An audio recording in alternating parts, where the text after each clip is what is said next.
For over half a century, Al Hrabosky has been entertaining baseball fans.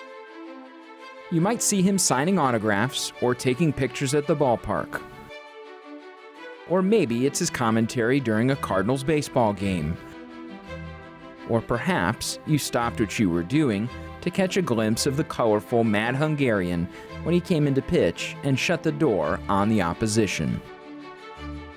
However you followed Al, it's always been entertaining, and it's led him to the Cardinals Hall of Fame. The Mad Hungarian goes to work and pitches and struck him out! As Hrabosky struck Cedeno with the ball, the umpires are trying to pull him apart. Hrabosky was the Cardinals' first-round draft choice in 1969, and at the age of 20, he was called up to the big leagues with the club in 1970, a promotion that changed the Cardinals and also the game of baseball. A lot of people don't know why I got picked up at 20 years of age, and it all has to do with Curt Flood. The Curt Flood trade. When he refused to go to Philadelphia, Willie Montanez, Byron Brown, I think a couple others were involved in that trade.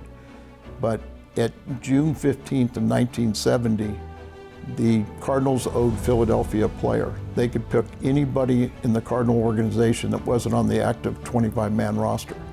And the thought was it was going to be me, so that's why I came up on June 14th of 1970. Originally, the lefty was signed and developed as a starter, but it was another Cardinals Hall of Famer who thought the path to the big leagues was out of the pen for Hungo. Actually, it was Whitey Herzog.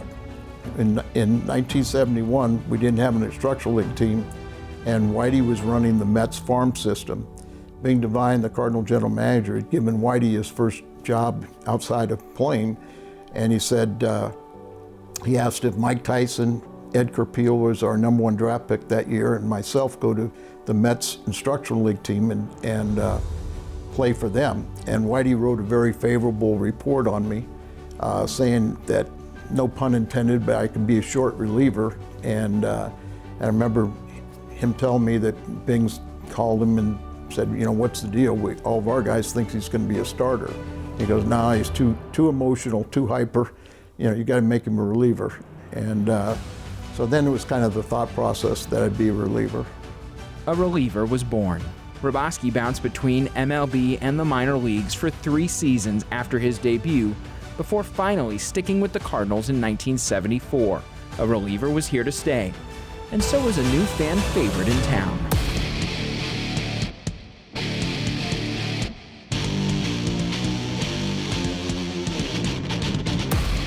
Mad Hungarian, 6'9", really only 6'8", but 292 pounds, meanest, baddest dude ever. No rules pertain to him, and he's gonna fight you.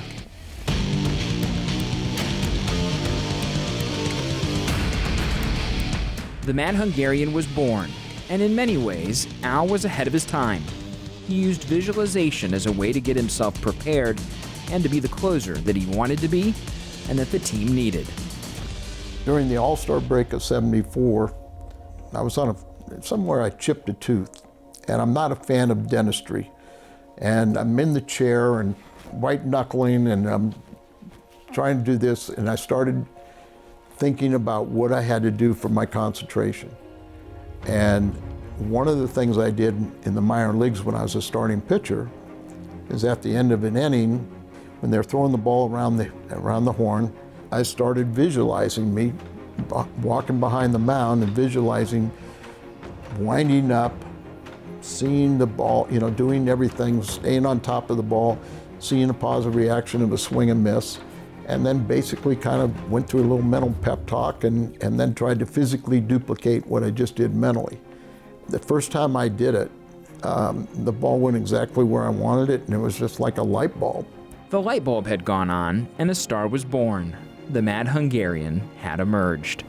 In 1974, Al had his breakout season, going 8-1 in 88 innings of work. In 1975, he was the National League Fireman of the Year, with 22 saves, a 13-3 record, and a 1.66 ERA. While pitching in St. Louis, he went 40-20 with the Cardinals. The success he had took him to both Kansas City and Atlanta, but it was with the Cardinals that Hungo made his name, a name that has carried him to the Cardinals Hall of Fame and a place forever in baseball lore. Coming up, the Mad Hungarian makes his mark with 2 unforgettable days at the ballpark. That's next. This is Al Hrabosky, My Baseball Life. When you have a name like the Mad Hungarian, there's bound to be some memorable moments along the way. Al definitely had his fair share. When the Mad Hungarian would psych up, fans loved it. But the same couldn't be said for the hitters he faced. That was the case September 22nd, 1974. The Cubs were at Busch Stadium, and Al tells the rest of the story. I came into the game in the 8th inning, tie game, and I had nothing that day. And I threw like 3 line drive outs in the 8th inning. Start the 9th inning, Madlock, 4-time National League batting champion, was the first hitter.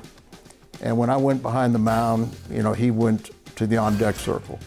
So eventually, Shag Crawford went after him and said, hey, stay in the batter's box and he'll have to pitch.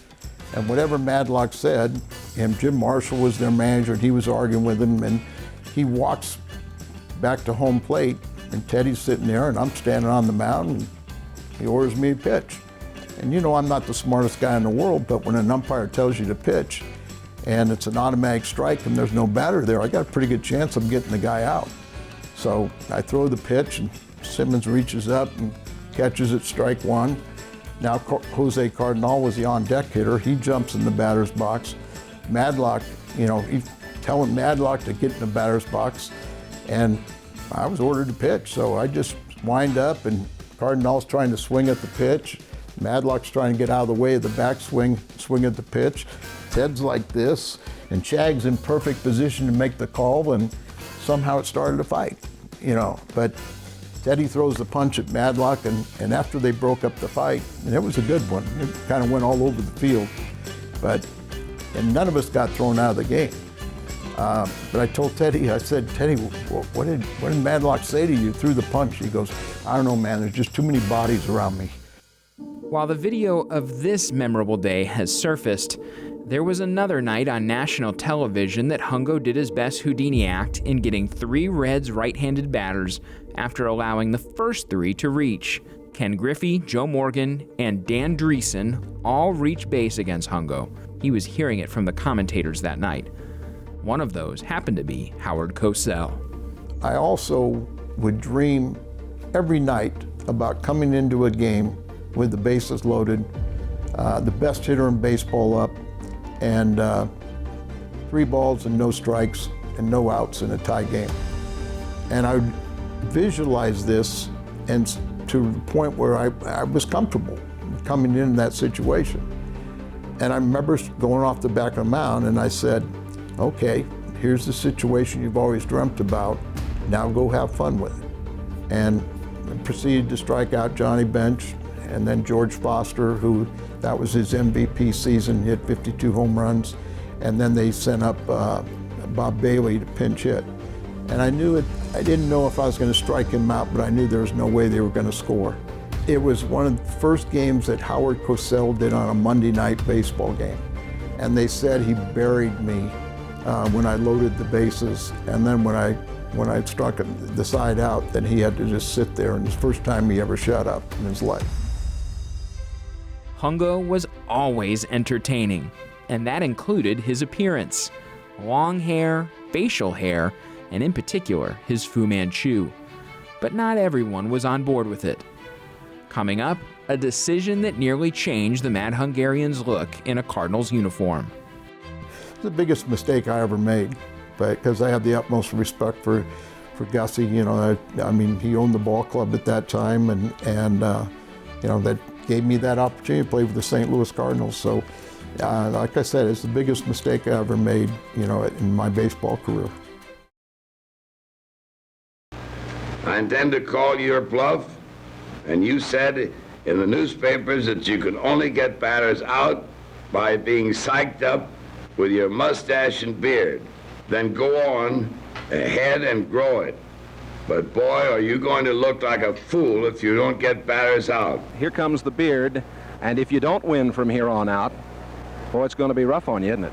Well, sincerely, I do believe that my production will increase, but the biggest thing is it has been more pressure put on me before because I was placing on myself mentally. In 1977, Vern Rapp, the manager of the Cardinals, had distinct rules on players' appearance. Specifically, this applied to Al Hrabosky's Fu Manchu and his long hair, a clash that eventually led to Al being suspended. I wish I would have been a little more mature. First of all, Vern never implemented the hair and mustache rule to penalize me. I was just the one that it affected mostly. Every town we went in, they were always talking about, oh, the new Cardinals, were, they're going to be disciplined, they're going to be this and that, and it would always be my picture would be in the newspaper of what we were trying to get away from. And I kind of felt like, to play at the major league level, you got to be pretty self-disciplined. And Vern, he was kind of a really weird guy. I don't want to be disrespectful when I say I felt like I was going to combat without a rifle. I just needed every mental and physical thing that I knew. The hair and mustache had no effect on physically me throwing the ball, but mentally it did. And I had that meeting with Mr. Bush, down at Pestalozzi Street when he told me it was his rule about the hair and mustache, and I said, Mr. Bush, if you would have told me this in spring training, we wouldn't be here today. When I went back with my attorney, they sit there and they said, Al, if you're asking our opinion, you probably should shave. And they said, but you're the one who has to live with it. And I said, I couldn't do it. And so Tom Guilfoyle told Gerhard Petzel, he said, call him up and tell him Al's not shaving. And Lou Sussman was Gussie's attorney. He answered the phone, Al's barbershop. So they couldn't believe that I had defied Mr. Bush. And it's the biggest mistake I ever made, because I have the utmost respect for Gussie. He owned the ball club at that time, and that gave me that opportunity to play with the St. Louis Cardinals. So, like I said, it's the biggest mistake I ever made, in my baseball career. While not everything is perfect in a player's career, there was a perfect day in Al's career, one that still sticks with him today. I don't think we had batting practice that day, but I came out to run and kind of saw the crowd and saw the banners and things, and I remember thrusting my arm up and then heard an ovation or something that way. So it was very special to me. That's next on Al Hrabosky, My Baseball Life. In 1975, Al Hrabosky was putting together a career year, a season that should have seen him represent the Cardinals at the All-Star Game. That selection never happened, but his efforts on the field and what he meant to the city was not forgotten. Like I say, I played with some greats and played against greats, but none of them had a Hrabosky, Habana, Hade. We were going to play the Dodgers that weekend, and they came up with this idea that if everybody brought in a poster, they could be admitted to the game free. It was a national televised game on Saturday. First of all, when they told me about it, I said, well, don't look like I'm the one protesting. And I started thinking about it, and I went back upstairs. I said, what if nobody shows up? And so back then we would get maybe on a Dodger-Cardinal game on a Saturday afternoon, maybe we'd get 25,000. And there was basically, with the freebies, there was like 50,000. The whole top of Busch Stadium was filled, and people had banners and everything. And so it was, when I took the field, it was like, it was my All-Star game. So it was very special. And I kind of visualized myself, I don't think we had batting practice that day, but I came out to run and kind of saw the crowd and saw the banners and things. And I remember thrusting my arm up and then heard an ovation or something that way. So it was very special to me. These days, Hungo is still making memories for fans at the ballpark. In his role as a club ambassador, you can see Al still connecting with Cardinals fans every night of the summer. That's next on Al Hrabosky, My Baseball Life. Oye, ¿qué pasó? The bit's right here. Did you? Oh. Here they come. Here they come. Congrats. How you doing? Thank you. Thank you. There's my man. Congratulations. Thanks, Joe. I appreciate it. What have you been up to? Congrats, young Thanks, man. Terry. Thanks, Terry. Appreciate it. Appreciate you too. These days, Al Hrabosky still connects with the fans. He interacts with them at the ballpark with autographs, a smile, or a picture. How are you doing? I'm good. I'm You all right? Jill. John? It's nice of your dad to bring you here. Right? That's what I've heard before. Rick Ankiel was the closest thing. And he still is seen on Cardinals television broadcast, a position he's held since 1985. Joe Cunningham, who was my first minor league manager, when he got to the front office with the Cardinals, you know, he was kind of a mentor to me off the field and started encouraging me to go to, you know, the Elks clubs, the Lion clubs, you know, to get involved with, you know, public speaking a little bit and get more comfortable with it. Because like everybody's got a fear of public speaking at first. And not that I've ever gotten over it, but, you know, it got me out there and everything, and I always kind of envisioned, you know, like I said, I fed off the fan energy, but I also knew that maybe going to someplace, somebody's going to be, you know, take a liking to me, maybe offer me a job in some capacity. And I remember that, you know, the Channel 11, KPLR used to have the Miracle Network telethon. And, you know, Lisa was 4 or 5, you know, I guess she was 4 years old, and watching the telethon one time, and she had, you know, she had some little initial health problems. And I went down to Channel 11, you know, went to the Chase Park Hotel where they were doing it, and I presented a check, and that impressed Ted Koppler, and he offered me my first job broadcasting. Al has been promoting the Cardinals not only through his broadcasting, but also, at times, through his entertaining acting skills.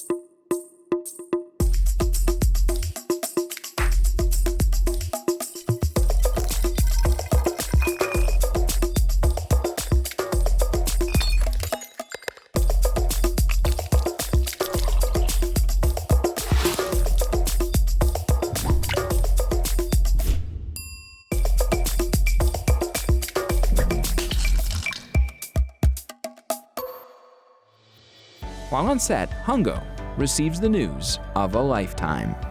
He's a person that we're all familiar with and still active in Cardinals business today, and his name is Al Hrabosky. Up next, a baseball life comes full circle. Al Hrabosky is headed to the Cardinals Hall of Fame. That's next on Al Hrabosky, My Baseball Life. It's a Veterans Committee choice, and what was the Veteran Committee's choice to be inducted into the 2025 Cardinals Hall of Fame? Yeah, well, he's a person that we're all familiar with and still active in Cardinals business today, and his name is Al Hrabosky. Al, you've been elected. The veterans talked a lot about your great career here in the late 70s. Not only a great career, but you've been just a wonderful ambassador to the Cardinals.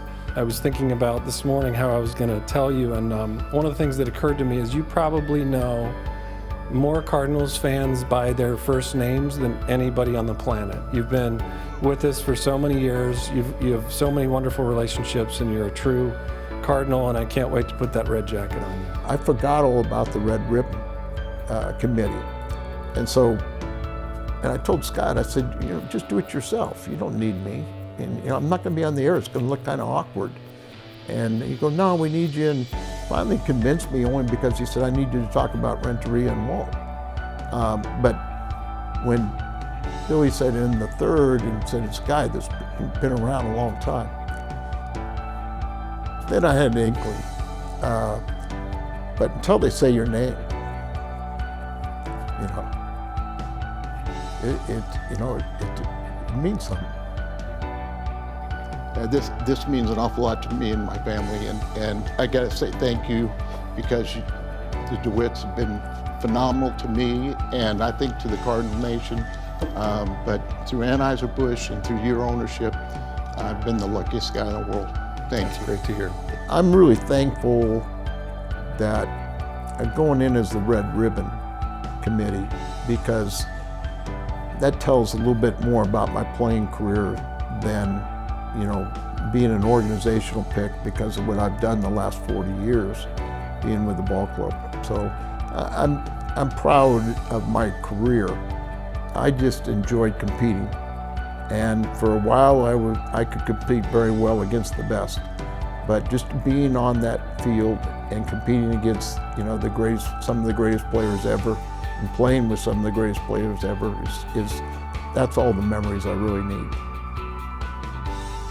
Decades in the game of baseball. Now Hrabosky strolls around the mound with a new baseball. A great player. The Mad Hungarian goes to work and pitches and struck him out! A better person. My hug. More than that and then. And now, a Cardinals Hall of Famer. I'm Hrabosky, and this is my baseball life.